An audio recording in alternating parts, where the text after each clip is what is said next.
संत रामपाल जी महाराज एक ऐसे महान संत जिन्होंने अपनी सतभक्ति, तत्व ज्ञान, करुणा और सेवा के बल पर समाज में नई मिसाल कायम की है। संत रामपाल जी महाराज की अगुवाई में उनके सभी सतलोक आश्रमों से समाज कल्याण के अद्भुत कार्यों ने समाज को सुनहरे भविष्य की एक नई उम्मीद दिखाई है। संत रामपाल जी महाराज से नाम दीक्षा लेने के बाद लाखों लोगों की लाइलाज बीमारियां जैसे कैंसर, एड्स आदि ठीक हुई। संत जी के ज्ञान से प्रेरित होकर उनके अनुयायियों ने लाखों यूनिट रक्तदान किया। संत जी ने लाखों बहन बेटियों का दहेज मुक्त विवाह करवाया।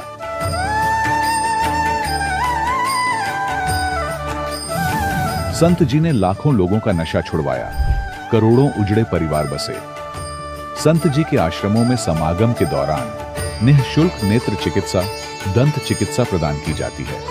समय समय पर पर्यावरण संरक्षण के उद्देश्य से बड़े स्तर पर वृक्षारोपण किया जाता है। संत जी ने जरूरतमंदों को तत्काल राहत पहुंचाने के लिए एम्बुलेंस सेवा शुरू की। संत जी अपने अनुयायियों को देहदान के लिए प्रेरित करते हैं, जिससे मानवता की सेवा और चिकित्सा क्षेत्र में सुधार हो सके। संत रामपाल जी महाराज के सभी आश्रमों में हर रोज निःशुल्क भंडारा आयोजित किया जाता है, जहां हर वर्ग, हर जाति और हर धर्म के लोग एक साथ बैठकर भोजन करते हैं।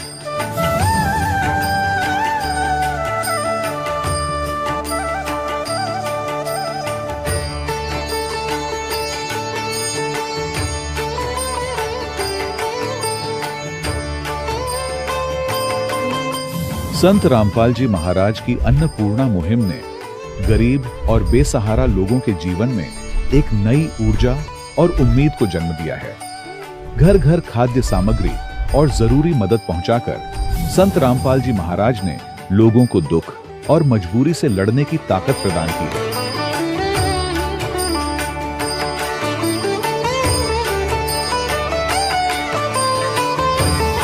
संत रामपाल जी महाराज द्वारा गरीब लोगों के लिए घर बनवाने का अद्भुत कार्य एक ऐसी मिसाल कायम कर रहा है जो सदियों सदियों संत जी की उदारता और दया भावना के तौर पर जाना जाएगा।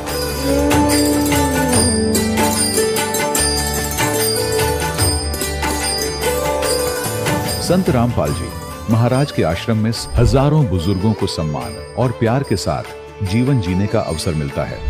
उनके खाने, रहने और स्वास्थ्य की पूरी जिम्मेदारी संत रामपाल जी महाराज उठाते हैं।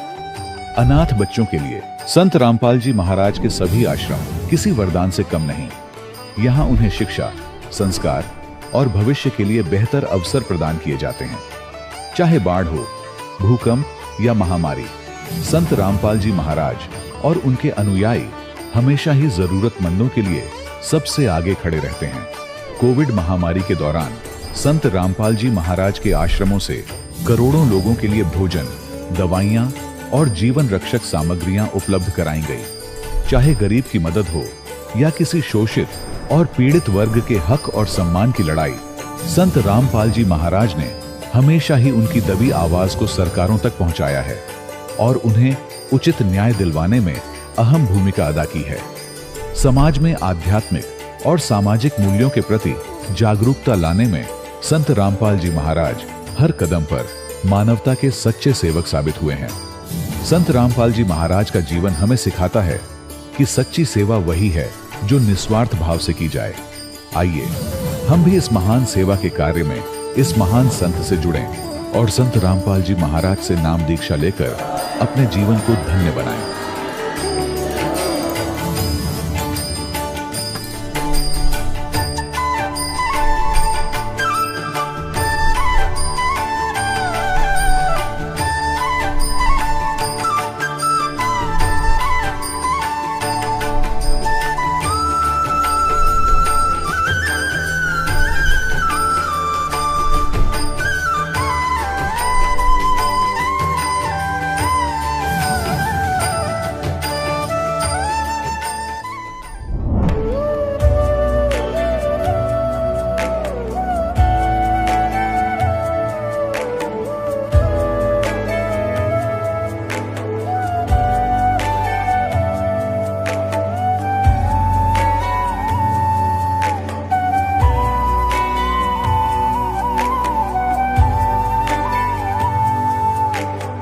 गीता अध्याय 15 के श्लोक 16-17 में 3 प्रभु बताए हैं।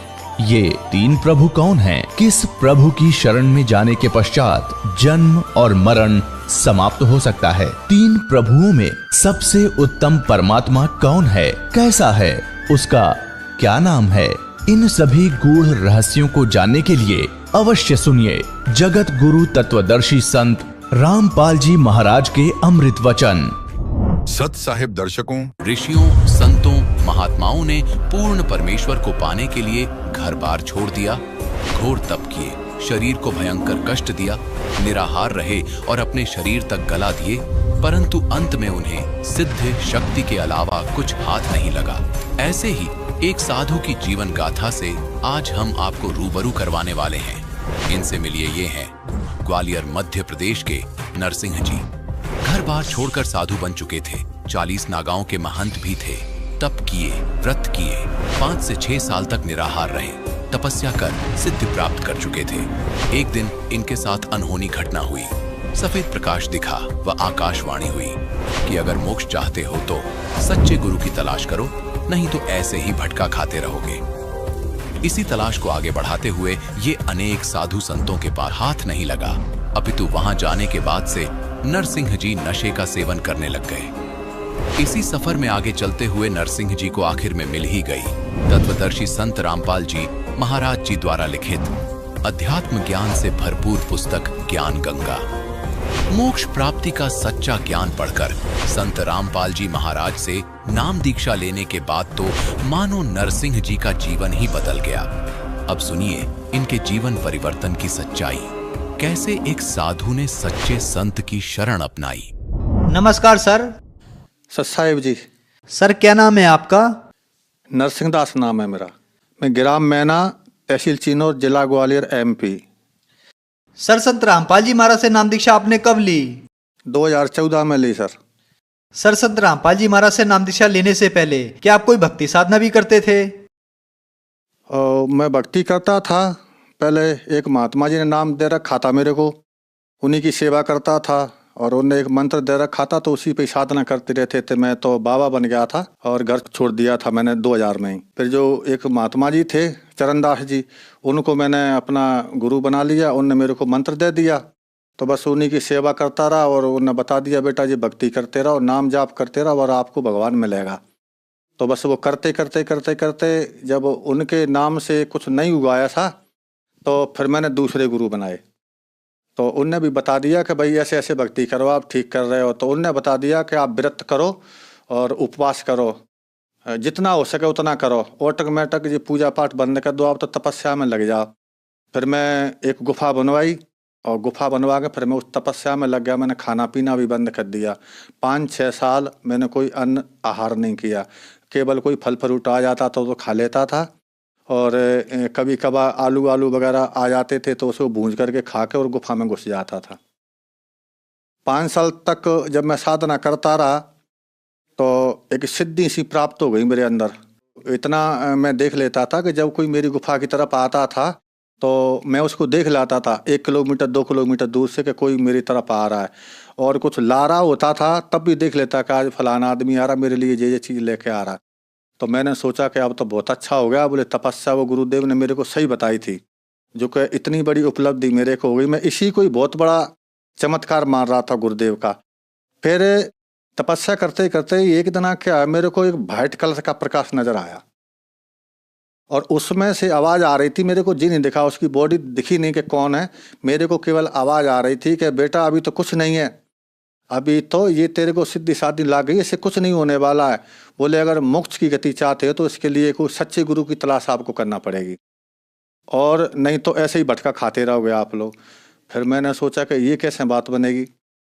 फिर मैं बाहर निकल आया, घूमता रहा, वो सच्चे गुरु की तलाश में बहुत जगह गया मैं, पर कोई अब जो भी मेरे सामने वो महात्मा मिलता तो मैं वो महात्मा 18 और मैं 25, इतना फर्क मेरे को उसमें दिखता था। तो मैंने कहा कि अब इनको गुरु में क्या बनाऊं कि ये तो मेरे से वैसे ही बहुत कमज़ोर हैं। ये बने जरूर हैं, मठाधीश थे, बड़े बड़े जटा जूट रखा रखे थे, उन्हें बड़े बड़े आश्रम पे पैसा वाले भी थे, पर भक्ति उतनी कुछ नहीं थी उनके पास। जब मैं उनको अपनी आंख से देखता था तो उसमें कुछ नहीं था, केवल पैसा था उनके अंदर। कईयों पास गया तो एक बार मेरे को कबीरपंथी कुछ भाई मिले। उनने कहा महात्मा जी कहाँ जा रहे हो? मैंने कहा भाई ऐसे सच्चे गुरु की तलाश के लिए मैं जा रहा हूँ कि जिसके पास शब्द होए, वो शब्द लेने जा रहा हूँ मैं, जिससे भक्ति साधना करके अपनी मोक्ष की गति पा सकूँ। तो वो बोले कि हमारे गुरुदेव शब्द बताते हैं, आप हमारे गुरु जी के पास चलिए। तो मैंने कहा चलो भाई, मैं पहले उनसे बात करूंगा। बोले हाँ आप बात कर लेना। तो वे मेरे को मथुरा ले गए सर। मथुरा में जाके पहुंचे, वहाँ के जो प्रचारक थे, क्या नाम है वो, तुलसीदास जी महाराज, जय गुरुदेव। तो उनके पास मैं गया तो उनसे भी बातचीत हुई ऐसी। तो उन्होंने कहा बेटा भक्ति करो, मैं सवेरे आपको नाम दूंगा। तो जब उन्होंने मेरे को नाम दिया सवेरे, और नाम देते के बाद में उन्होंने मेरे से कहा था कि बेटा चिलम मत पीना और हुक्का पी लिया करो, क्योंकि हुक्के में तो वो तम्बाकू छनके जाती है तो वो तेरे को नुकसान नहीं करेगी, और हुक्के में कोई दिक्कत नहीं है। तो मैं 500 रुपये का जिल लम्बा हुक्का लेके आ गया मैं, और 3 किलो तम्बाकू आके मैंने अपनी गुफा पे रख ली, और फिर दे दनादन हुक्का चलता रहा। तो छाती पे ऐसा हो गया कि जलन सी चालू हो गई, क्यों हुक्का का सीधा धुआं जाता है। चलता रहा तो 3, 4, 5 साल तक। फिर मैंने उनको पूछा, मैंने हुक्के से तो मेरे को दिक्कत खड़ी हो रही है। बोले नहीं इससे कुछ दिक्कत खड़ी नहीं होगी, जो पहला कवर जमा है ना वो हट रहा है, और जे कवर दूसरा चढ़ रहा है। तो मैं फिर लगा रहा साधना करने के लिए। उनने बता दिया था मेरे को कि ऐसे कानों में उंगली डालना है और ऊपर सुनना है, इसको सब तेरे को सुनाई पड़ेगा, जो भी आवाज़ सुनाई पड़ेगी उसी को शब्द कहते हैं, उसको पकड़ लेना, बस उसी को सुनते रहना, सो तुम स्वर्ग पहुंच जाओगे। और मैंने कहा ठीक है। तो सर मैंने 8 साल उनकी साधना की। 8 साल में जो पहले जो मैं प्रकाश देखता था, लाल वाला है ना, पीरा वाला, और जे सानी के 60 में चले गए, और जय गुरुदेव जी ने जो बताई थी उससे कोई लाभ नहीं हुआ। जनता बहुत जुटती थी, हुक्का वाले आते थे पीने के लिए, आप हुक्का पिलाओ, हम 7:30 में हुक्का पीते थे। जो सीनियर थे ऊंचे बैठ के पीते थे, जो हमारे चेला चांटे थे, बहुत चेला बना रखे, तो वो नीचे बैठ के हुक्का पीते थे। हुक्का पी के वो अपने अपने घर चले जाते थे। एक दिन पर ऐसा ही लगा मेरे को, इससे तो भाई मरना ठीक है, कि परमात्मा मिले नहीं। पूरी जिंदगी मैंने इसी में निकाल दी। पहले बैरागी बना है, त्यागी बना, अखाड़ों में गया, सारी जगह घूम का मैं आके मैंने ये मरना ठीक है। और जब मैंने सीख ही लिया था थोड़ा साधना में कि बॉडी मेरी कई गुफा में पड़ी रहेगी और मैं अपना देश से निकल जाऊंगा, भगवान फिर मिलेगा कभी ना कभी। जब ऐसा मैंने शरीर में अपने में मन में जो विचार किया ना, उसी रात को मेरे को संत रामपाल जी महाराज एक विमान टाप के में बैठ करके और आकाश मार्ग से आते हुए नजर आए। उसका एक कैमरामैन एक साइड में बैठा था, एक कैमरामैन एक साइड में, 2 कैमरामैन बैठे थे, और बीच में जो संत रामपाल जी महाराज बैठे थे। तो ऐसे हाथ कर रहे थे, ऐसे हाथ वो करें तो जनता ऑटोमेटिक धरती से उड़ उड़ के और ऊपर की तरफ जा रही थी, और सतगुरु के जयकारे लग रहे थे। ये चीज मैंने देखा तो मैंने कहा भाई यहाँ अभी भी सतगुरु का जयकारा लग रहा है, तो कहीं ना कहीं कुछ है, अभी भी आशा, अभी अपनी हिम्मत नहीं हारना चाहिए, अभी भी कुछ न कुछ करना चाहिए। तो मैंने कहा देखते हैं। फिर सुबह एक भगत जी आए, इन्होंने जय गुरुदेव पंथ को छोड़ करके और जी महाराज से दीक्षा ले रखी थी, पहले वो हमारे ही गुरु भाई थे। तो वो आए तो उन्होंने कहा कि भगत जी आप वही साधना कर रहे हैं। मैंने कहा क्या बकवास कर रहा है? भगत जी कहता है, पहले तो महाराज कहता था, आज भगत जी क्यों? बोले नहीं, बोले पहले महाराज हमारे लिए आप पहले महाराज थे, अब भगत जी हैं। क्यों? कि हमने संत रामपाल जी महाराज से दीक्षा ले रखी है और उन्हें सारा ज्ञान हमें समझा दिया। तो मैंने कहा कि क्या है? बोले कि आप ये पुस्तक को पढ़ लेना। तो वो मेरे को एक ज्ञान गंगा पुस्तक देखें गए थे। जब वो ज्ञान गंगा पुस्तक देखें गए तो एक दिन हमारी मजोटी लगी हुई थी हमारी गुफा के पास, वहाँ पे हुक्का पी रहे थे। हुक्का पीते पीते एक दिन याद आया, मैंने कहा भाई वो एक संत रामपाल जी के शिष्य थे, वो हमें जो ज्ञान गंगा पुस्तक देखेंगे, देखना भाई उसमें पढ़ना क्या लिखा है। तो एक हमारे शिष्य ने ला के मेरे को दे के, लो महाराज आप ही पढ़ लो। तो मैंने जब उसको देखा, इधर मैं चिलम भी हुक्का भी पी रहा था, इधर मैंने पुस्तक ऐसे करके देखी, तो उसमें मैंने एक दुआ पढ़ा। उसमें लिखा था कि सोनारी जारी करे सुरा 500 बार, और एक चिलम हुक्का भरे वो डूबे काली धार। जब मैंने ये दुआ पढ़ा तो भगत जी मेरे दिमाग में ऐसा हथौड़ा सा लगा कि मैंने तो पूरी जिंदगी अपनी बर्बाद कर दी। पता नहीं मैंने कितना भटका खाया, व्रत किए, उपवास किए, साधुओं की सेवा की, संत बन बैठा, सब कुछ हो गया, पर वो भगवान इतना चिलम पिला पिला के मार दी, हमारी जिंदगी खराब हो गई। अब हमें कुछ प्राप्त होने वाला नहीं है, और लास्ट की जो पौंड जिंदगी बची वो इसमें हुक्का में चली गई। अब क्या होगा? हे परमात्मा आप बचाओ कैसे भी करके। तब संत रामपाल जी के शिष्य मेरे को पुस्तक देखें गए थे, वो भागीरथ दास नाम था उनका। मैंने उनको फिर बुलाया एक बार, मैंने कहा भगत जी आप आना एक बार। तो वो सवेरे आए, बोले क्यों पढ़ी पुस्तक? मैंने कहा भाई पुस्तक की बात तो ठीक है, वो तो पढ़ ली, जो संत रामपाल जी महाराज जो आपके गुरु हैं वो बात कर लेते हैं। बोले हाँ बिल्कुल आपसे बात करेंगे। तो मैंने कहा मेरे को ले चलो आप हरियाणा। तो उन्होंने कहा ठीक है चलो। 28 तारीख आई, 28 को हम यहाँ से चल दिए। 29 तारीख को सवेरे हम आश्रम पहुँचे। वहाँ पहुँचे तो वहाँ जा कर के अंदर उन्होंने कहा, मैंने कहा भाई पहले मैं बात करूँगा महाराज जी से, इसके बाद मैं नाम दे चलूँगा। तो वो भगत बोले कोई दिक्कत नहीं है, बोले अब तुम सही जगह पे आ गए हो, आप पहले नाम लो, नाम लेके आप परमात्मा के दर्शन करना। फिर मैं वहाँ से संत रामपाल जी के यहाँ से मैंने नाम दीक्षा ली। सर, संत रामपाल जी महाराज से नाम दीक्षा लेने के बाद क्या आपको कोई लाभ भी प्राप्त हुए?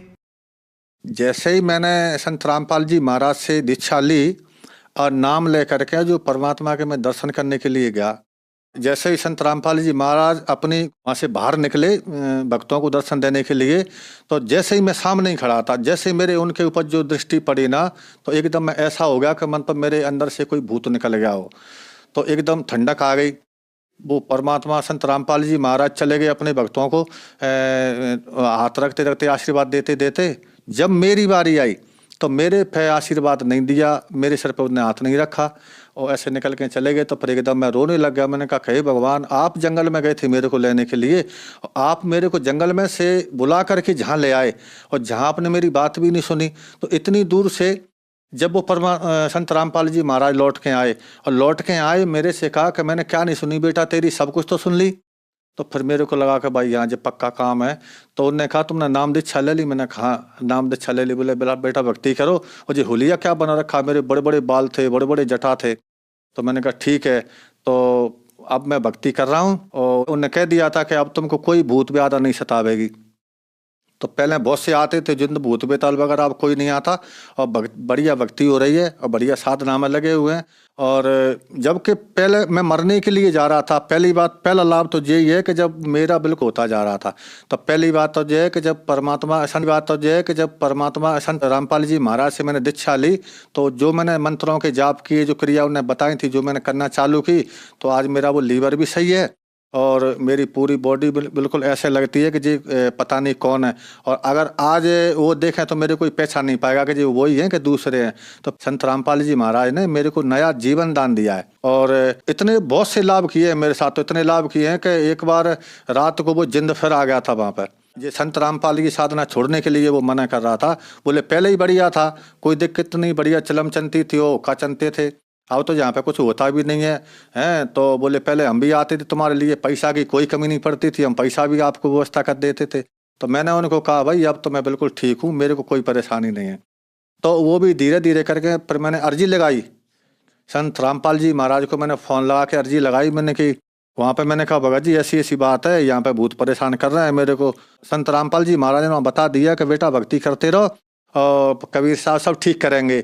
आप तो भक्ति करते रहो, भक्ति मत छोड़ना। अगर भक्ति छोड़ दी ना तो फिर वो परेशानी खड़ी हो जाएगी। तो आज मैं भक्ति करता आ रहा हूँ, आज तक के स्थिति में मेरे को कोई परेशानी नहीं है और आज बिल्कुल सही सलामत मैं आपके सामने खड़ा हूँ। और जब से जो मैंने ज्ञान गंगा पुस्तक पढ़ी और उसमें जो मैंने देखा और फिर मैंने गुरु दीक्षा ली संत रामपाल जी महाराज से, तब से नशा, बीड़ी, सिगरेट, गांजा, अरे पीने की तो चली बात है का, मेरे पास कोई बीड़ी पीने वाला भी आदमी नहीं बैठता, ना मैं किसी को बैठाता मैं इन लोगों के पास, और ना हमारी गुफा पे कोई अब ऐसा आदमी आता कि जो बीड़ी पीता होगा। जब तक संत रामपाल जी महाराज के शरण में नहीं जाते, जब तक नशा से मुक्ति नहीं मिल सकती। संत रामपाल जी महाराज की अगर कोई पुस्तक भी पढ़ ली किसी ने तो उसी से उसका उद्धार सा हो जाता है, ऑटोमेटिक उनको प्यास लगती है। इनके शब्द में और इनके मंत्रों में इतनी शक्ति है कि ये चीज़ बगल में आती ही नहीं है। जो नशा हो, कुछ भी हो, सब बुराइयों से वो दूर हो जाता है बिल्कुल। ऐसी शक्ति है उनके शब्द में, शक्ति है। और जो नाम उन्होंने दिए हुए हैं वो बिल्कुल शास्त्रों में जो है उन्होंने एक एक बात बताई है, हर शास्त्र की बात मेरे को बताई। जब मैं समझ गया, क्योंकि मैं पहले पुराण शास्त्र पढ़ चुका था, पर मेरे को समझ में नहीं आ रही थी, उसकी वो कुंजी नहीं मिल रही थी, उसकी कुलजी जो ताला लगा हुआ था। ऊपर से मकान को तो देख लेता कि जो मकान बना है, फिर ताला खोल के अंदर नहीं जा पा रहा था, इसका मतलब क्या होता है।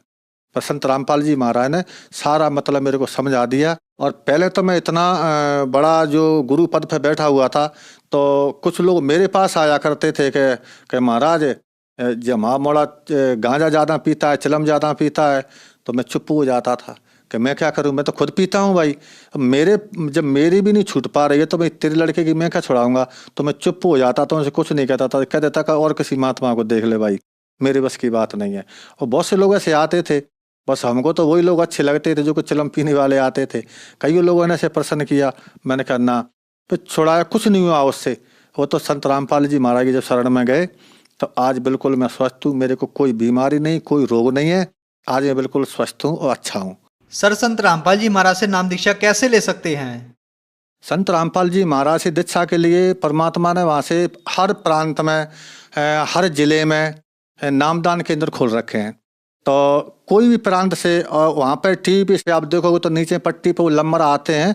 अगर जानकारी ना हो तो उस पर नंबर लगा करके आप फ़ोन पे पूछ सकते हैं कि पुस्तक कहाँ मिलेगी। वैसे तो परमात्मा ने इतना कर रखा है कि हर गांव-गांव, गली-गली में पुस्तक सेवा हो रही है। आप उनसे पुस्तक लेकर के उसे पढ़ सकते हैं। अगर उसमें अच्छा लगे आपको तो नाम ले सकते हैं, नहीं तो आप टीवी पे सतगुरु संत रामपाल जी महाराज प्रवचन देते हैं तो उसमें आप सुन सकते हैं। उसमें नीचे नंबर आ रहे हैं, उनमें आप नंबरों को फ़ोन लगा करके आप पुस्तक मंगा सकते हैं और अपने नाम के लिए जानकारी भी ले सकते हैं कि हमें नाम कहाँ मिलेगा। हर जिले में और नामदान केंद्र खोल रखे हैं, वहाँ पे जा कर के और आप सतगुरु रामपाल जी महाराज से नाम दीक्षा प्राप्त कर सकते हैं। धन्यवाद सर। सत्साहिब दर्शकों, अभी आपने सुने संत रामपाल जी महाराज से दीक्षा प्राप्त करके सुखी हुए भक्त के अनुभव। अब देखिए जगत गुरु तत्वदर्शी संत रामपाल जी महाराज के मंगल प्रवचन। तो जो प्रसंग चल रहा है कि हम इनकी पूजा नहीं करते, जैसे एक पति भर्ता लड़की होती है, वो अपने ससुराल में चली जाती। पति भर्ता के गुण ये होते हैं कि वो अपने पति के अतिरिक्त अन्य किसी भी पुरुष में पति वाला भाव ना रखे। लेकिन उस पतिव्रता का ये अर्थ नहीं है कि वो किसी पुरुष की ओर देखे नहीं या किसी को प्रणाम नहीं का, यथोचित आदर करे, उनके सत्कार करे, उनका काम करे। बर्तन धोने हैं, रोटी पौनी है और कोई 100 काम करने तो उनको यथोचित सत्कार करे, मृदु भाषा प्रयोग करे, तो वो पतिव्रता सही है। और दूसरे शब्दों में वो पतिव्रता ठीक है, अपने पति के अतिरिक्त अन्य से 16 माथे ना बोला तो वह पतिव्रता नहीं, वह कड़ियारी है, क्योंकि वो सारे घर में झगड़ा करवा देगी। तो इसलिए हम भगत भी तभी होंगे और पतिव्रता पद पर तभी चलेंगे जब हम सभी जितनी भी शक्तियां हैं उनका यथोचित आदर करेंगे। तो पतिव्रता पत्नी जब लड़की अपने सह परिवार में रहती है, ज्वाइंट फैमिली में, तो तब तक वो इतना अच्छा व्यवहार करती है, सबके साथ मेल रखती है, देवर के बच्चों को भी अपने जैसा समझती है, जेठ के बच्चों को भी अपने जैसा समझती है। उनको ऐसा नहीं लगता कि जैसे हम पराये से हों, लेकिन उसका जो भाव है अंदर से वो अपने पति के साथ होता है। और उसका पता उसको तब चलेगा जब वो डिवाइड होंगे, भिन्न भिन्न होंगे, भाई चलेगा उसकी आस्था किसमें थी। अपने हिस्से के सारे कटोरी, गिलास, चम्मच तक उठा ले जाएगी, अपने मकान में धर लेगी, एक चम्मच भी ना छोड़ा दूसरों की ओर, और अपने पति के साथ चली जाती है। तो उस समय उस पतिव्रता का पता चला वह पूजा किसकी करे थी। तो इसी प्रकार हम यहाँ एक सह परिवार है हमारा, ये ब्रह्मा विष्णु महेश ये देव हैं और यहाँ के अधिकारी हैं। ये एक विभागीय मिनिस्टर हैं इस एक ब्रह्मांड के अंदर। ब्रह्मा जी रजोगुण विभाग के, विष्णु जी सतोगुण विभाग के और शंकर जी तमोगुण विभाग के। और इन अन्य जो देव हैं जैसे गणेश जी हैं, दुर्गा जी है, इनके भी हमारे इस अध्यात्म मार्ग में बहुत सहयोग है। अब इनका जैसे हमने अपने सतलोक जाना है, सब लोग जाना है, जैसे हम विदेश गए हों और हमने अपने देश में आना है और वहाँ हम कोई ऐसा बिजनेस व्यापार कर रहे थे, किसी कारण से हमारा वहाँ नुकसान हो गया, बिजली का कनेक्शन कट गया, टेलीफोन सुविधा बंद होगी, गैस की बंद होगी, तो हम कंगाल हो गए, सब सुविधाएं समाप्त हुई, हम महादुखी हुए।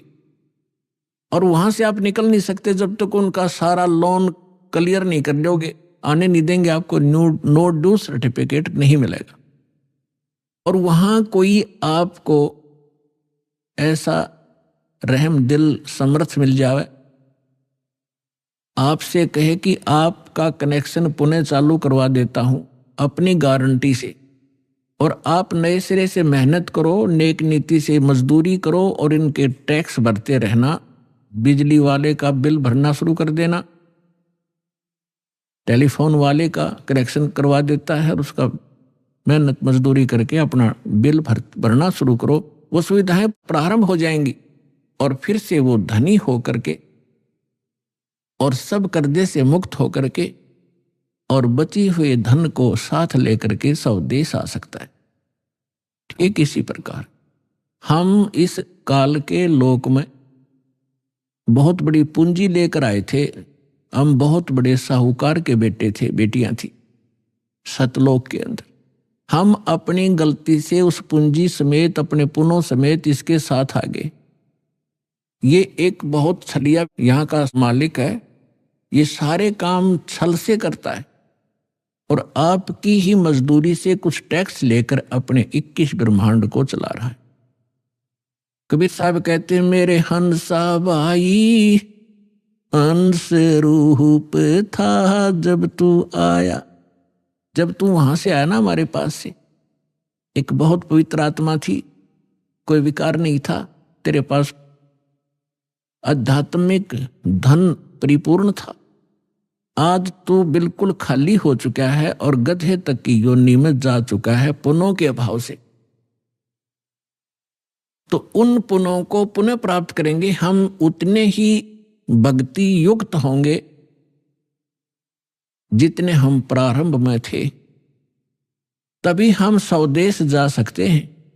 बीच में हमने यहां से जाने का टैक्स भी देना है, किराया भी देना, जैसे जहाज से आते हैं तो ऐसी साधनाएं दी जा रही हैं परमात्मा ने। वो ज्ञान जो वास्तविक भक्ति थी वह अभी तक छुपा रखी थी, क्योंकि हम समझण योग्य नहीं हुए थे।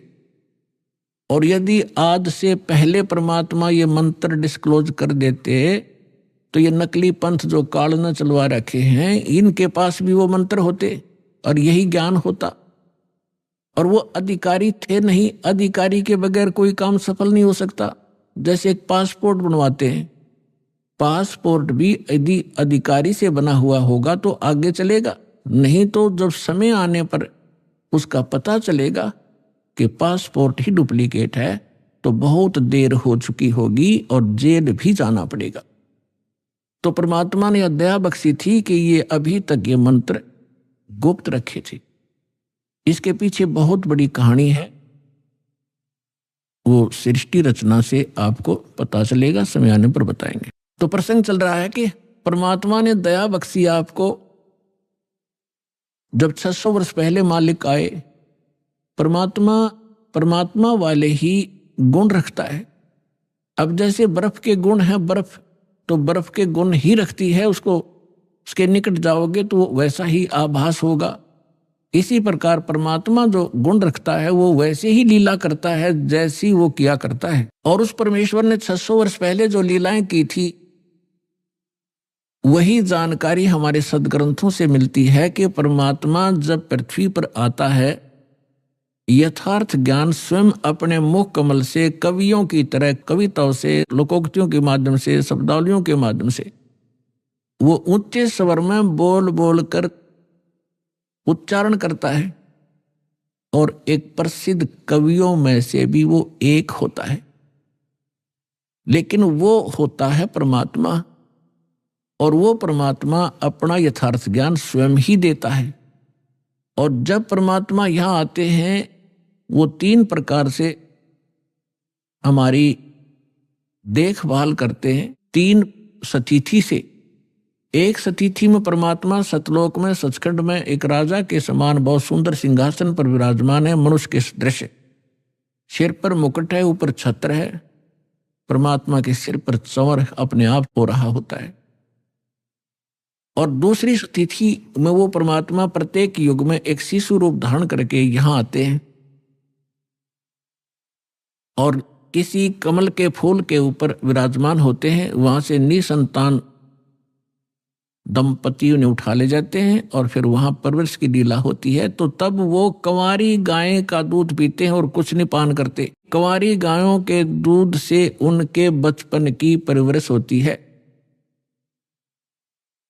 ये हमारे सदग्रंथ बताते हैं। ऋग्वेद मंडल नंबर 9 सूक्त 1 मंत्र 8 और 9 में, ऋग्वेद मंडल नंबर 9 सूक्त 86 मंत्र 26 और 27 में, ऋग्वेद मंडल नंबर 9 सूक्त 82 मंत्र 1, 2, 3 में, ऋग्वेद मंडल नंबर 9 सूक्त 94 के मंत्र 1 में, ऋग्वेद मंडल नंबर 9 सूक्त 95 के मंत्र 2 में, ऋग्वेद मंडल नंबर 9 सूक्त 96 के मंत्र 16 से 20 में, ऋग्वेद मंडल नंबर 9 सूक्त 54 मंत्र 3 में, ऋग्वेद मंडल नंबर 9 सूक्त 20 मंत्र 1 में और भी अनेक स्थानों पर ये प्रमाण है कि परमात्मा ऐसी लीला किया करता है। जो परमात्मा शिशु रूप धारण करके लीला करता है तो उनकी परवरिश की लीला कंवारी गायों से होती है। ये वेद बताते हैं। और ये लीला की किसने? वो परमात्मा कवियों की जैसा आचरण करता है। ये लीला की किसने? श्री राम, श्री कृष्ण, श्री ब्रह्मा, श्री विष्णु, श्री शिव जी की लीला में हमने कदे नहीं पढ़ी। हम हिंदू धर्म में ओड जोड़ हो गए। अब परमेश्वर की लीला में 600 वर्ष पहले मालिक आए थे, उन्होंने कबीर भगवान ने ये लीला की थी। तो who is God? Kabir is God. अब भगवान के पहचानने में हमें कति देर नहीं लगेगी, क्योंकि हम जिन सदग्रंथों को अपना मानते थे, अद्वैत सदग्रंथ हमें संदेश दे रहे हैं कि भगवान ये लीला करता है। तो सबसे पहले तो हमें भगवान की पहचान हो और सदग्रंथों से वो पहचान हो। जैसे दास ने अभी बताया था, गीता अध्याय नंबर 16 के श्लोक 23-24 में स्पष्ट किया हुआ कि अर्जुन जो शास्त्र विधि को त्याग कर मनमानी साधनाएं करते हैं, उनको कोई सुख नहीं होता। न उनको सुख होता है, न उनकी गति होती है, न उनको कोई सिद्धि प्राप्त होती। इससे तेरे लिए अर्जुन कर्तव्य और अकर्तव्य की व्यवस्था में कौन सी साधना करनी चाहिए, कौन सी ना करनी चाहिए, उसके लिए सदग्रंथ ही प्रमाण है। किसी की लोक वेद पर, दंत कथा पर विश्वास मत करना। तो आज हमारे सदग्रंथ क्या बताते हैं? पहले ये इन्हीं सदग्रंथों का आधार देकर के हमारे धर्मगुरु हमें समझाया करते थे, हम स्वीकार किया करते थे, क्योंकि वो संस्कृत बोला करते, संस्कृत में लिपिबद्ध थे। हमने कोई ऑब्जेक्शन नहीं हुआ कि इतना विद्वान व्यक्ति सच ही कह रहा होगा। वो सत्य के तो आसपास भी नहीं थे, उनको कख भी पता नहीं था अध्यात्म मार्ग। आज तक इन ऋषि महर्षियों को, आज तक उन महापुरुषों को छोड़कर जिनको भगवान मिले या परमात्मा के ज्ञान के अतिरिक्त, अब वर्तमान में इस दास के अतिरिक्त इस 21 ब्रह्मांड में कोई अध्यात्म ज्ञान से परिचित नहीं है। अटपट तो दुनिया मार रही है और ना उनके पास ये कंप्लीट कोर्स है। अब जो प्रसंग चल रहा है कि हमने स्वदेश जाना है, हम इस गलत लोक में आगे, और हम धनी थे अध्यात्म के, हम निर्धन हो गए, हम पशु तक की योनि में भटक रहे हैं, घास फूस खाकर गुजारा कर रहे, और हम सतलोक में क्या आहार करते थे, कैसी सुविधाएं हमें प्राप्त थी, उसकी तुलना हम इस काल के स्वर्ग लोक और ब्रह्मलोक में भी नहीं दे सकते। जो सुख वहां पर आपको प्राप्त था, उसी सुख की आज भी आपके अंदर चाहत है, और उस खोज में आप चलते हो। रास्ते में ना जाने कितने ये बटपार मिलते हैं, ठग मिसगाइड करके आपको भ्रमित कर देते हैं, मंजिल से दूर रख देते हैं। फिर आप जब अध्यात्म मार्ग से सुखी नहीं होते हो, क्योंकि साधना शास्त्र अनुकूल ना होने से परमात्मा से लाभ नहीं मिलता, जिस कारण से आप फिर स्वयं धनी बनने के लिए अपनी बुद्धि प्रयोग करने लगे, कोई मिलावट करने लगा, कोई रिश्वत लेने लगा और कोई अन्य तरीके अपना के। तो ये तरीका सुखी होने का नहीं, ये तो महादुख प्राप्त कर लिया हमने। बुरे काम करे, पाप बने, और उन पापों के आधार से जो धन संग्रहित किया वो यहीं रह गया, और हमारे साथ वो पाप गए जो उस धन जोड़ने में या नकली सुख प्राप्त करने में हमने पाप इकट्ठे किए थे। तो जब तक हम पाप मुक्त नहीं होंगे तब भी वहां नहीं जा सकते। तो पहले परमात्मा आपके उन पापों का नाश करेगा जो आपके संचित हैं, पहले के इकट्ठे किए हुए, और दूसरे फिर आपको ऐसी विधि बताई जाएगी कि उससे वर्तमान के अंदर भी जो आपके भविष्य में जो दुख आएंगे, जो आपके प्रारब्ध के अंदर लिखे हुए हैं। प्रारब्ध माने किस्मत। प्रारब्ध को वैसे डिफाइन करने के लिए इस प्रकार बताते हैं कि पिछले जन्म जन्मांतर के आपके पुण्य और पाप संग्रहित हैं, उनमें से आपकी एवरेज रेशो लेकर जिसके पाप गणे इकट्ठे हैं, उसमें से उसी रेशो से पाप ज्यादा ले लिए, और जिसके पुण्य थोड़े हैं उसी रेशो से पुण्य ले लिए। तो यहाँ जिसको आज दुख गना है वो पूर्व जन्म में उसके पाप गने हैं, उन संचित कर्मों में से कुछ लेकर के दोनों पुण्य और पापों में से आपकी किस्मत बनाकर भेज दिया। अब आपके प्रारब्ध में, आपकी किस्मत में यदि वो पुण्य है, जब तक आपके पुण्य अधिक हैं, पुण्य चलेंगे, तब आप कोई भक्ति करते रहना या ना करना, चाहे आप चोरी करना, डाके मारना, चाहे हिंसा करना, आप सुखी दिखाई दोगे आम जनसाधारण को कि इतना पापी आदमी और फिर भी सुखी। तो ये काल का जाल है, समझना पड़ेगा आपने। तो अन्य व्यक्ति जो आस्तिक हैं वो भी नास्तिकता की ओर चल पड़ते हैं उनको देख के। तो इस ज्ञान के आधार से आपने अपना मन रोकना पड़ेगा कुमार्ग पर जाने से। ये सहारा देगा आपको ये तत्व ज्ञान। और जिस समय उस व्यक्ति के वो पुण्य क्षीण हो जाएंगे, फिर पाप का दौर चलेगा। फिर देखना उसकी कैसी दुर्गति होगी,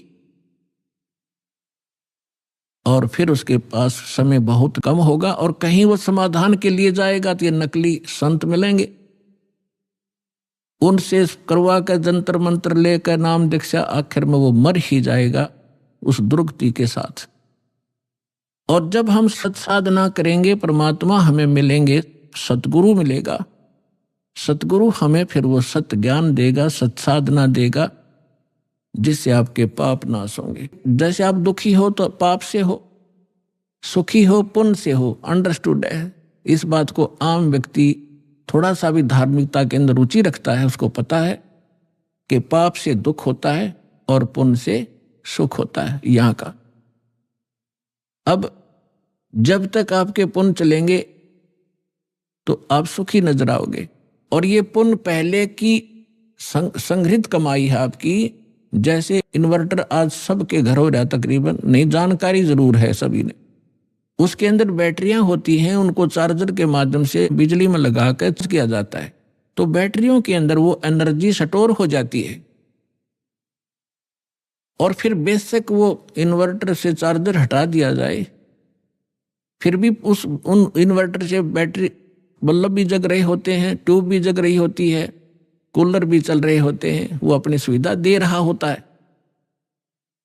तो वो व्यक्ति ये सोचता है कि सारे सुविधाएं प्राप्त हैं, लेकिन जब उसकी चार्जर ठीक नहीं है तो वो बैटरी एक दिन एकदम डाउन होंगी और डिस्चार्ज हो जाएंगी, फिर उसको कोई सुविधा नहीं प्राप्त होगी। ठीक इसी प्रकार जो पूर्व जन्म के पुण्यकर्मी प्राणी हैं, उन्होंने पूर्व जन्मों में वह बैटरी चार्ज कर रखी है, कभी चार्जर ठीक लग गया। क्योंकि परमात्मा जब आते हैं, परमेश्वर 600 वर्ष पहले आए थे, भगवान कबीर साहब जी आपको चार्ज कर गए थे आशीर्वाद से, आपको मंत्र दे के, अमृतवाणी सुना सुना के। उस समय कबीर भगवान के 64 लाख शिष्य हुए थे, 64 लाख शिष्य, एक दानक के, एक जुलाहे के, एक मजदूर आदमी के। और जो संत भी महसूस नहीं हुआ था, क्योंकि हम संत उसे समझते थे जो या तो पंडित हों या बड़ी गुफाओं में बैठे हों, जटा हो बड़ी बड़ी, या मूंड मुंडा रखा हो, लाल पीले कपड़े पहन रखे हों, तो उन महापुरुषों को तो हम संत माना करते। अरे एक हमारे जैसा मजदूर, एक कपड़ा बुनने वाला, एक धानक, उसके 64 लाख से सोना, अद्वितीय काम है ये। लेकिन परमात्मा की महिमा को इतना दबा दिया कि नकली काल के दूता ने उसको एक कवि, एक दानक, एक जुलाहा, एक भक्त बना के उसकी फाइल बंद करके छोड़ दी। अब उस लाल की गिठड़ी दास ने खोली और आपको पहचान बता दिया, लाल ये होता है, इसी इतनी कीमत है। अब कौन पीछे रहेगा उस लाल को प्राप्त करने में? दौड़ लग जाएगी, होड़ लगेगी, कुछ दिनों में देख लेना। पूरा विश्व प्राप्त करेगा। सबको जरूरत है भगवान की, भटक रहे हैं, दुख पा रहे हैं, भक्ति भी कर रहे हैं। तो 64 लाख से सोए थे, उसमें परमात्मा ने अपने आशीर्वाद से अपनी वाणी सुना सुना के प्रथम मंत्र दिया, बस वो शेष 2 मंत्र नहीं दिए थे परमात्मा ने। तत् और सत ये गुप्त रखने थे। सतनाम नहीं दिया भगवान ने आपको। क्यों नहीं दिया? क्योंकि आप उस समय परमात्मा के पहचानने योग्य नहीं थे। और परमात्मा ने उस समय कहा था कबीर साहब ने कि 5500 वर्ष जब कलयुग बीत जाएगा धर्मदास, तब मैं दोबारा आऊंगा और सारे जितने भी नकली पंथ हैं या हम जितने भी मानव धर्मों में बट गए हैं, इनको ऐसा ज्ञान दूंगा ये ऑटोमेटिकली एक हो जाएंगे। पहले एक थे, एक से अनेक हो गए। अब इस ज्ञान से ये फिर एक होंगे और पूरा विश्व ये भक्ति करेगा और सबका कल्याण होगा जो मर्यादा में रहेंगे।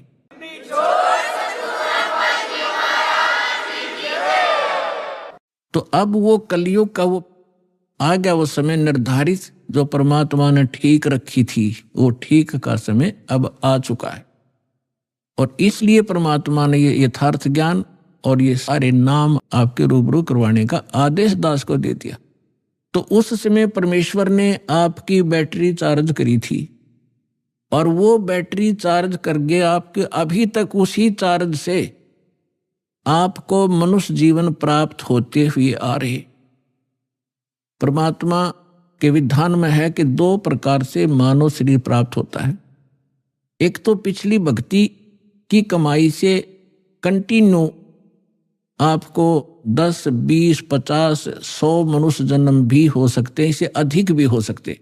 वो आपके संग्रहित उस बैटरी चार्ज पर डिपेंड करता है कि किसने कितनी कर रखी है। लेकिन उन मनुष्य जीवन के दौरान यदि सत भक्ति यानी फिर चार्जर नहीं लगा तो फिर कोई लाभ नहीं होगा। फिर 84 लाख योनियों का आपको दंड भोगना पड़ेगा। अब दूसरी प्रकार का जो जन्म होता है वो होता टर्न वाइज। एक नंबर आधार से आपको परमात्मा ने विधान बनाकर छोड़ दिया था इसके लिए कि एक मानव शरीर प्रत्येक जीव को अवश्य प्राप्त होगा। 84 लाख प्रकार के कुत्ते, गधे, सुअर की योनियां भोग के और फिर एक मानव शरीर उस प्राणी को अवश्य प्राप्त होता है। तो कुछ तो ऐसे मानव शरीर प्राप्त प्राणी हैं जो टर्न वाइज मानव शरीर प्राप्त है, और एक वो हैं जो पिछले बैटरी चार्ज थी, उस पिछले संस्कारों से मनुष्य जीवन कंटिन्यू आ रहा है आपका।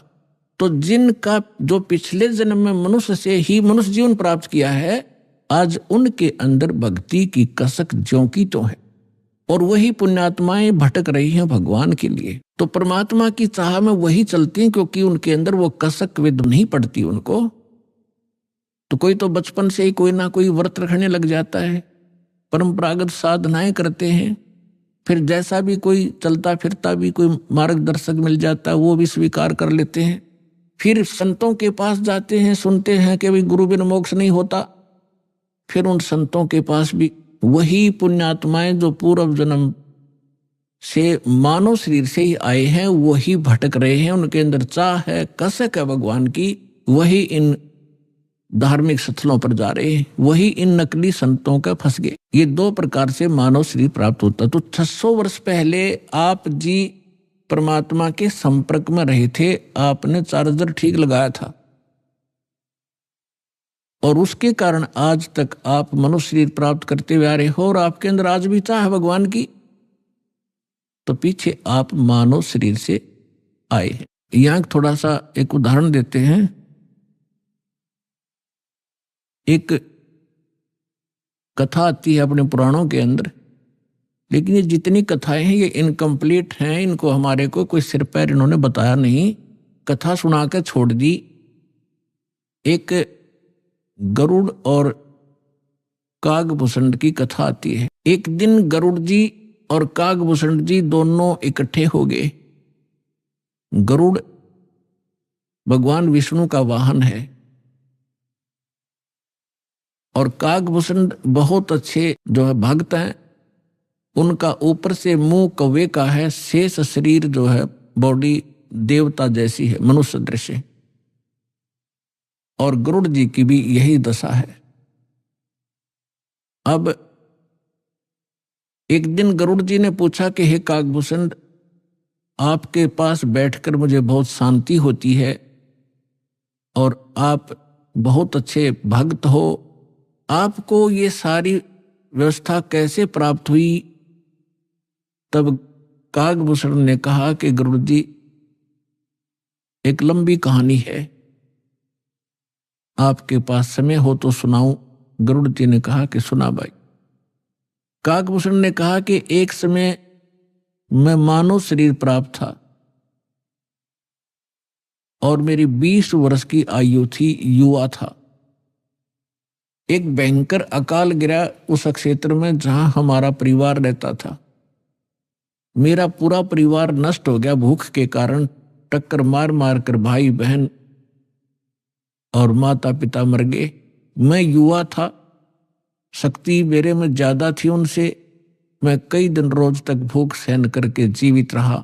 उस क्षेत्र को छोड़कर मैं दूसरे स्थान पर चला गया जहां अकाल नहीं था। वहां पेट भर अन्न खाया, लेकिन हृदय में एक ऐसी चोट लग गई कि ये क्या जीवन है यहाँ का। कल तक हम भाई बहन माता पिता के साथ बड़े प्यार से खेल रहे थे, रह रहे थे, एक दूसरे से बगैर एक पल भी दूर नहीं हो सकते थे। और आज ना माँ रही, ना बाप रहा, ना बहन रही, ना भाई रहे। इसने मुझे इतना तोड़ दिया कि अब कुछ सूझ नहीं रहा था। इतने में क्या सुना कि एक मंदिर से आवाज आई, भगवान की चर्चा हो रही थी। वहां गया तो मंदिर के अंदर एक शिव का पुजारी एक ब्राह्मण कथा कर रहा था। मैं पीछे बैठ गया जाकर। कथा के उपरांत सभी श्रोता चले गए, मैं वहीं बैठा रहा। ब्राह्मण ने पूछा, बेटा क्या बात है, कहां से आए हो, कौन हो? तब मैंने अपनी दुख भरी कहानी ब्राह्मण को बताई। पंडित बड़ा दयालु था, मुझे सीने से लगाया और कहा, बेटा यहां तो दुखों के पहाड़ ऐसे ही टूटते रहेंगे, आप भक्ति किया करो, भक्ति करो बेटा, भक्ति से भगवान सहारा देता है और मोक्ष हो जाता है। तेरा कुछ नहीं है तो आप यहां मंदिर में रहो मेरे साथ। तो वो मंदिर में रहने लगा। अब दास जो आपको स्पष्ट करना चाह रहा है कि 2 प्रकार से मानव शरीर प्राप्त होता है। एक तो टर्न वाइज, 83 लाख योनियां भोग कर गधे कुत्ते सुअर सब आकर के मनुष्य शरीर मिलता है। अभी आपने सुने संत रामपाल जी महाराज के मंगल प्रवचन। आइए अब सुनते हैं संत रामपाल जी महाराज से नाम दीक्षा लेकर सतभक्ति करके अद्भुत लाभ प्राप्त करने वाले अनुयायी के विचार। दर्शकों, जिस प्रकार आम के पेड़ से फल प्राप्त करने के लिए हमें उसकी जड़ों में जल डालकर सिंचाई करनी होती है, ठीक उसी प्रकार अगर हमें सांसारिक सुख सुविधाएं और लाभ चाहिए तो शास्त्र विधि अनुसार जड़ रूपी पूर्ण परमेश्वर की भक्ति करनी होगी। ये अजब गजब उदाहरण अपने साक्षात्कार में प्रस्तुत किया है रोपड़ पंजाब के रहने वाले अवतार सैनी जी ने। अवतार जी पहले देवी देवताओं की पारंपरिक पूजा साधना किया करते थे, जिससे इन्हें लाभ तो क्या ही होना था, इसके विपरीत सर्वनाश हो गया। ऐसा इसीलिए क्योंकि जो ये साधना कर रहे थे वो शास्त्रों के अनुकूल नहीं थी। इससे इनके भक्ति रूपी पौधे को पोषक तत्व नहीं मिल पा रहा था, जिस कारण ये दुखी थे। पर जब से इन्हें मिली पवित्र पुस्तक ज्ञान गंगा, तब से तो मानो इनकी जिंदगी बदल गई हो। इस पुस्तक के लेखक तत्वदर्शी संत रामपाल जी महाराज जी से प्राप्त पूर्ण परमेश्वर की भक्ति करने से इनके भक्ति रूपी पौधे में यथावत सिंचाई हुई और फल स्वरूप सांसारिक सुख सुविधाएं भी मिली। संत जी की असीम कृपा से इनके साथ अद्भुत चमत्कार हुए हैं। सुनिए अवतार जी की मुंह जुबानी, उनके जीवन परिवर्तन की ये सच्ची कहानी। सर नमस्कार। नमस्कार सर। सर क्या नाम है आपका? मेरा नाम सर अवतार सैनी है, मैं डिस्ट्रिक्ट रोहतक से आया हूँ। अवतार जी, संत रामपाल जी महाराज जी से नाम दीक्षा लेने से पहले आप क्या भक्ति साधना करते थे? सर संत रामपाल जी महाराज की भक्ति करने से पहले मैं बहुत सारे देवी देवताओं की, सबसे ज़्यादा तो हम लगता था पीर जी हमारे घर में फेमस है, जो परंपरागत पूजा थी उनकी ही करते थे। लेकिन उनकी भक्ति करते करते लाभ तो क्या होना था, सर्वनाश हो गया। इस दास का कम से कम 3 से लेकर 4 लाख रुपया उल्टा नुकसान हुआ है और वहाँ से कोई भी लाभ नहीं हुआ। लेकिन सर जैसे कि आपने बताया कि पहले आप देवी देवताओं की पूजा करते थे और जो पारंपरिक पूजाएं होती है वो भी आप करते थे, तो सर हम आपसे जानना चाहते हैं कि जब आपको उस भक्ति को करने से कोई लाभ नहीं मिला तो फिर आप संत रामपाल जी महाराज जी के शरण में क्यों गए? देखिए संत रामपाल जी महाराज की शरण में ऐसा था कि मेरा एक दोस्त था शिवदास। एक्चुअल में हम मार्केटिंग में इकट्ठा ही काम करते थे, लेकिन वो मेरा जूनियर था। तो उसने मेरे को बताया कि अवतार है कि आप अच्छा काम करो, परमात्मा सभी की फिल्म बनाता है। लेकिन उसने मेरे को बताया कि नहीं, परमात्मा का सह शरीर है, उसका नाम कबीर है। उन्होंने बोला कि यदि आप वाकई में जानना चाहते तो ये बुक है ज्ञान गंगा, तो इसको आप पढ़िए। यदि आप इनकी भक्ति करोगे तो संत रामपाल जी महाराज है जो इनकी भक्ति बताते हैं परमात्मा की, वो भक्ति करने के बाद आपको बहुत बढ़िया लाभ होंगे। तो मेरे मन में भी आया कि मैं बहुत सारे पीरों फकीरों के पास घूम चुका हूँ, लेकिन यहाँ से तो कोई राहत नहीं मिल रही। चलो एक ट्राई और करके देखते हैं, ये भी करके देख लेते हैं। सर आपने बताया कि आपको एक बुक मिली, सर उस बुक का नाम क्या था? उस बुक का नाम ज्ञान गंगा था, जिसको पढ़ने के बाद मेरे को लगा कि हाँ यहाँ से कुछ बढ़िया हो सकता है, क्योंकि उसमें सही शास्त्र अनुकूल भक्ति बताई गई थी। संत रामपाल जी महाराज भी बताते हैं कि जो लोग शास्त्र विधि के अनुकूल भक्ति करते हैं उनके सभी दुखों का नाश होता है, इसलिए मैंने वो भक्ति अडॉप्ट की। सर जैसा कि आपने बताया कि आपको ज्ञान गंगा पुस्तक मिली और उसको आपने पढ़ा, सर हम आपसे जानना चाहते हैं कि ऐसा उस पुस्तक में क्या लिखा हुआ था कि उसको पढ़ के आपने संत रामपाल जी महाराज जी से नाम दीक्षा ले ली, या सर ऐसा उस पुस्तक में क्या लिखा हुआ था जिसने आपको प्रभावित किया? देखिए उस बुक में लिखा हुआ था कि जैसे एक मान लीजिए पेड़ है, यदि आपने आम का पेड़ बोया है तो यदि आपने उसके मीठे आम खाने हैं तो आपकी उसकी जड़ों में पानी डालना पड़ेगा। इसी प्रकार शास्त्र अनुकूल भक्ति का मतलब है कि जो मूल भक्ति है वो भक्ति करना एक ऐसा मान लीजिए जैसे एक जड़ को पानी डालना है। वो भक्ति करने के बाद हमें जो संसारिक सुविधा है वो ऑटोमेटिकली मिलती है। वो उसका जो प्रमाण है उस भक्ति का हमारे शास्त्रों में भी है, वेदों में है, गीता में है, गुरु ग्रंथ साहब में है, सभी शास्त्रों में इस भक्ति का प्रमाण है, इसलिए मैंने उस भक्ति को किया। सर हम जिस भी संत रामपाल जी महाराज जी के अनुयायी से मिलते हैं तो वो बताते हैं कि उनको संत रामपाल जी महाराज जी से नाम दीक्षा लेने के बाद लाभ मिले हैं। तो सर हम आपसे जानना चाहते हैं कि आपको संत रामपाल जी महाराज जी से नाम दीक्षा लेने के बाद क्या लाभ मिले? देखिए संत रामपाल जी महाराज के नाम दीक्षा लेने के बाद इस दास को बहुत सारे लाभ हुए, उसमें से एक मोटा मोटे बताता हूँ। इस दास के पास ये नाम दीक्षा लेने से पहले इस दास के पास अपना कोई घर नहीं था।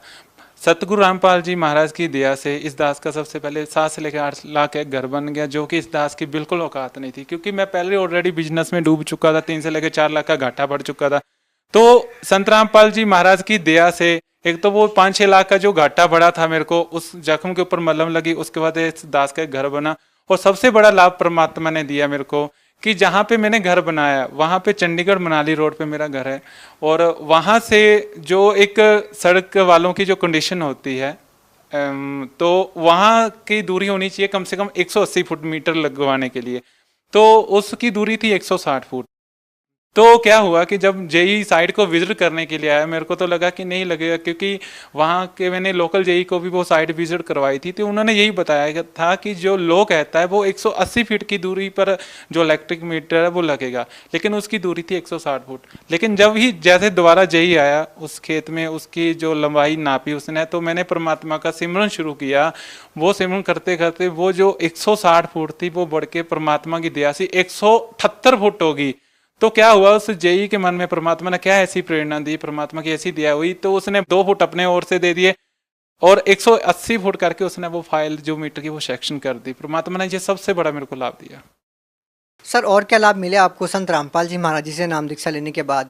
और बहुत सारे लाभ हुए, जैसे मेरी कमर में दर्द रहता था, कई डॉक्टरों के पास गया, जो कहते हैं कि डिस्क प्रॉब्लम है, कोई कहता है मन क्या दब गया है, आप भाग नहीं सकते, भारी काम नहीं कर सकते। लेकिन नाम दीक्षा लेने के बाद मैं नॉर्मल काम करता हूँ, सारे काम करता हूँ। उसके पहले जो इस दीक्षा लेने से पहले मेरे ऊपर भूतों का भी साया रहता था, रात को इतना दबाव पड़ता था, ऐसा लगता था कि किसी चीज़ ने मेरा गला दबा दिया। लेकिन संत रामपाल जी महाराज के नाम दीक्षा लेने के बाद वो चीज़ें आज तक मेरे को नहीं मिली। और कोई लाभ सर? उसके अलावा जो मैं काम करता था वो तो छोड़ दिया, लेकिन संत रामपाल जी महाराज ने एक और प्रेरणा दी। मैं आज की डेट में एक मिनी रेस्टोरेंट चलाता हूँ, जिसमें मेरे को बहुत अच्छी इनकम है, मैं अपनी घर की रिक्वायरमेंट पूरी करता हूँ। सर जैसे कि आपने बताया कि पहले आप देवी देवताओं की पूजा करते थे, आन उपासनाएं करते थे। सर हमने सुना है कि जो भी संत रामपाल जी महाराज जी से नाम दीक्षा लेता है और वो देवी देवताओं की भक्ति छोड़ देता है, संत रामपाल जी महाराज जी के बारे में भी ये कहा जाता है कि देवी देवताओं की भक्ति छुड़वाते हैं। सर क्या कहना चाहेंगे, क्या कारण है? नहीं, ऐसा कुछ नहीं है, ये लोगों की गलत धारणाएं है। संत रामपाल जी महाराज उनकी भक्ति छुड़वाते नहीं है, उल्टा उनको एक शास्त्र के अनुकूल भक्ति बताते हैं। जो शिव जी है, कई लोग ये कहते हैं कि मेरा दोस्त ये कहता है कि यार तूने शिव जी की भक्ति छोड़ दी, ब्रह्मा की छोड़ दी। हमारे संत रामपाल जी महाराज उनकी भक्ति छुड़वाते नहीं, उल्टा सही तरीके से कैसे करनी है, कैसे वो लाभ देते हैं वैसे करवाते हैं।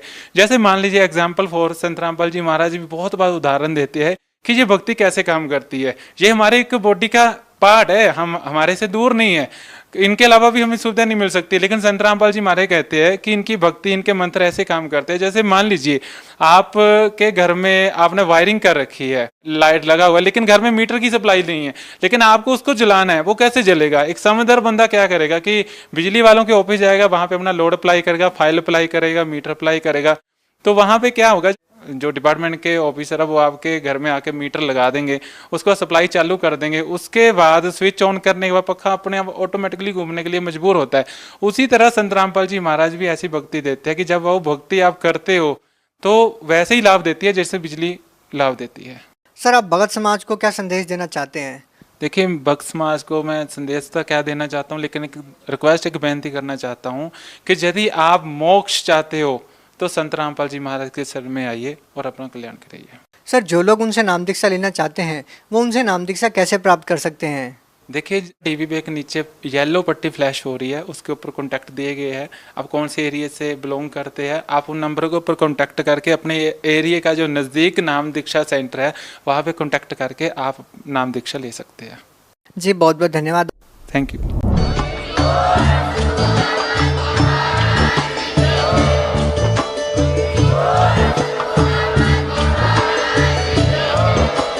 आप सुन रहे थे जगत गुरु तत्वदर्शी संत रामपाल जी महाराज जी के मंगल प्रवचन। अधिक जानकारी के लिए विजिट कीजिए हमारी वेबसाइट www.jagatgururampalji.org। संत रामपाल जी महाराज जी के शुभ आशीर्वाद से पूरे विश्व भर में 500 से भी ज्यादा नाम दीक्षा केंद्र हैं, जिन पर संत रामपाल जी महाराज जी द्वारा ऑनलाइन निशुल्क नाम दीक्षा दी जा रही है। अपने नजदीकी नाम दीक्षा केंद्र का पता करने के लिए संपर्क करें 8222880541।